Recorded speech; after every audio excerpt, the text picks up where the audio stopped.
I just delivered a valuation to a couple that owns a fairly successful construction company. And during that conversation, spent a lot of time talking about four basic concepts or measurements of the company's financials. And they are the company's net profit, the company's cash flow, which is not the same as the net profit, an EBITDA, and the seller's discretionary earnings, or SDE. So if you're a buyer or a seller, you should stick around, because understanding the difference between these four and how to calculate them will help you when valuing, buying, or financing your next purchase.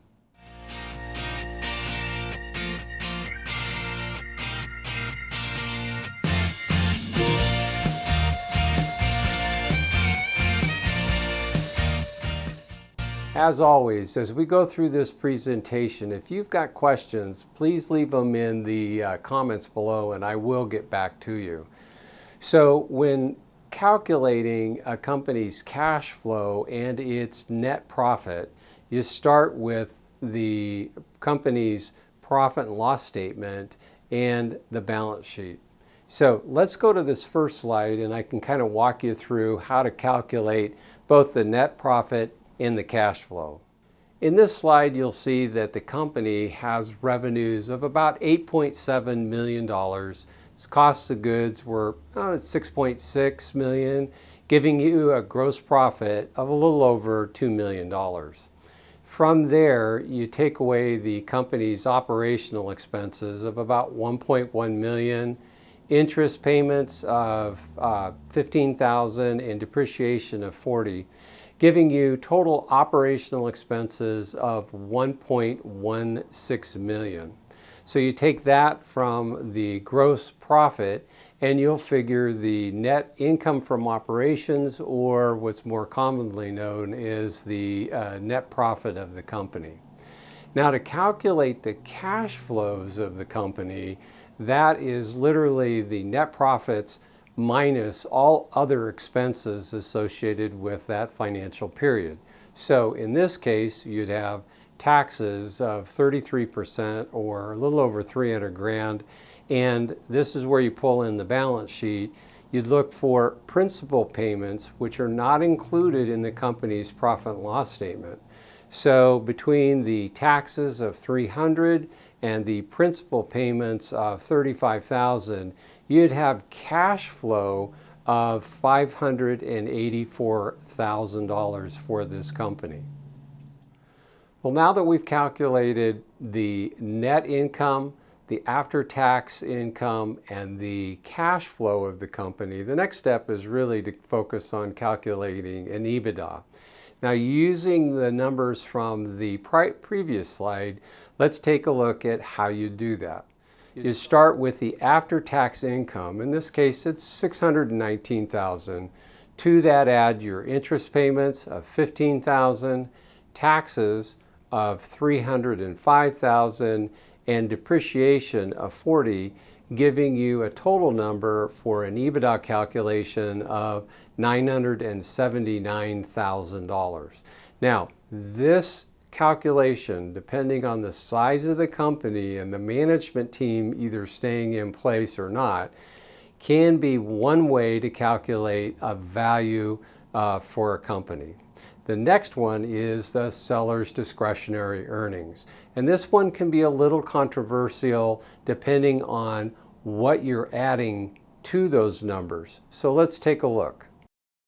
Seller's discretionary earnings. So this is the basic formula you use to calculate that. And a seller's discretionary earnings is really the cash available from operations for a new owner to pay themselves a salary and to pay for a debt service and a return on investment. So let's walk through how you would do that.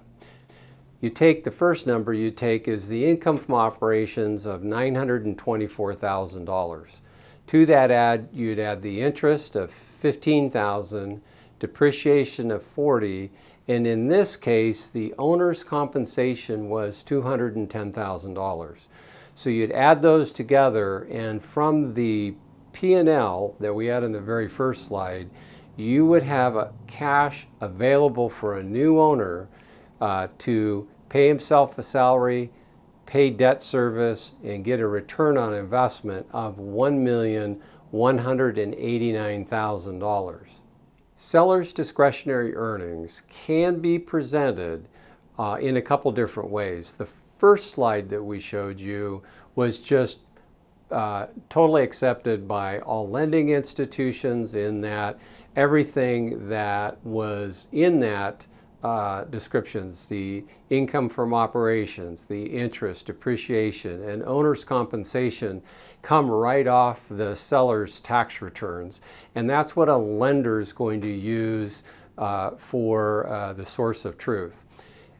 Sometimes, and this is where we see it usually recast with brokers, is they'll add medical insurance, meals, travel, car, and entertainment. So all those things that a seller may take out or may take as personal benefits and write off in the company.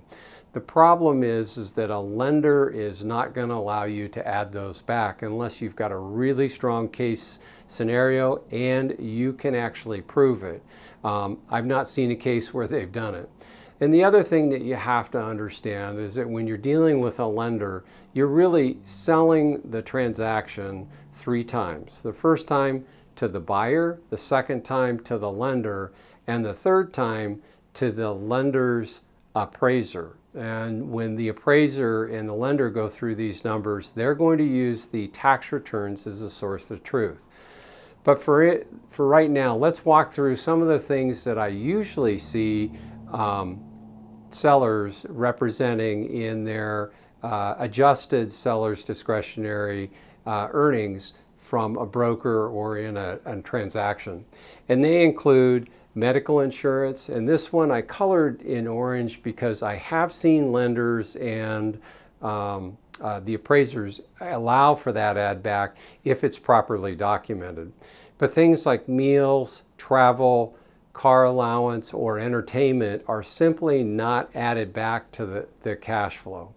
So it's really important that you understand those differentials. Now, as a word of caution, if the seller is offering seller financing, this is something that you may pay him for, but in the seller note, you'll want a clawback that basically states if those expenses that you've shown and represented are not actual, and where the new owner can't use them for cash flow purposes, that there's going to be a forgiveness on that note. So seller's discretionary earnings is something that we always advise our buyers to take a real hard look at. And when Bill and I are going through the valuation and building an offering memorandum, we walk through that. We may add them back, but fully understanding that they may not be used when the buyers and the banks are determining a valuation. Well, now that you understand how to calculate a company's net profit, its cash flow, and EBITDA and a seller's discretionary earnings, or SDE, let's talk about where you would use these. So obviously, understanding how to calculate the net profit of the company is the first step in just its profitability. And that is the basis for the foundation of the cash flow report, an EBITDA, or a seller's discretionary earnings. Obviously, the higher that net profit is, especially as it relates to as a percentage of revenue, the more efficient the company is, and it may actually drive a higher value at the end of the day. The cash flow. Now, a cash flow is really important when you're looking at a cash flow report or analysis for operations over a period of time.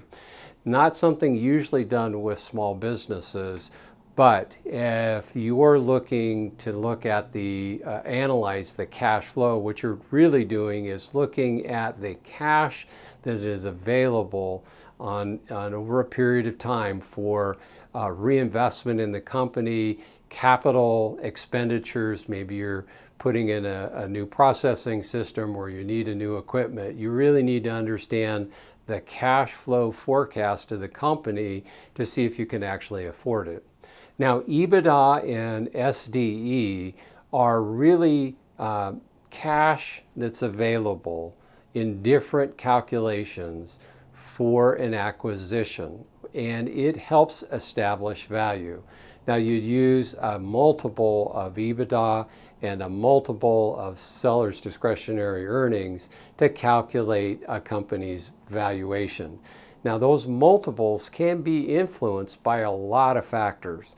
Things like customer concentration, the history of the cash flow over the last 3 or 4 years, key management. There's just a ton of things that go into how you select the multiple and apply that multiple to both the EBITDA and a seller's discretionary earnings. And in the case of an EBITDA, the EBITDA multiple is usually higher than, or not usually, is always higher than the seller's discretionary earnings. And that's simply because at a level where you would jump to an EBITDA is usually around $1 million or $1 million plus. And that company is more self-sufficient, usually comes with a full management team in place, and that's where you'd see using an EBITDA, and actually that's the justification for a higher multiple versus the seller's discretionary earnings. The seller's discretionary earnings is usually for a company that's looking for another owner-manager to come in and purchase the company and obviously run it on a go-forward basis. So with that understanding between net profit, cash flow, EBITDA, and seller's discretionary earnings, let's jump into a purchase structure to see how you might use these different definitions and how they apply to the value. For purposes of this calculation, let's assume that the purchase price is $3 million and that the buyers are putting down a 15% down payment, $450,000, and they're financing $2,550,000 on an SBA loan over 10 years at 8.5% interest, and the principal and interest payment fully amortized is $31,600. Now, let's take a look at how you would get comfortable with such a large payment. And one of the ways to do that is to take a look at what's called a debt coverage ratio. And this is something that you should be able to calculate, or at least have your broker do for you, because the lender's going to run this number, and that is going to tell them if they should even entertain the structure. So let's walk through how you'd figure and calculate a debt coverage ratio. Let's walk through the debt coverage ratio calculation. To start with, you will put in the loan payment. In this case, it was $31,616. The owner's compensation. Now, we're assuming in this scenario that the owner's looking for a compensation of $150,000, and that takes care of all his bills at home and is pretty much a market rate for a company this size. The total of those two equal $44,116.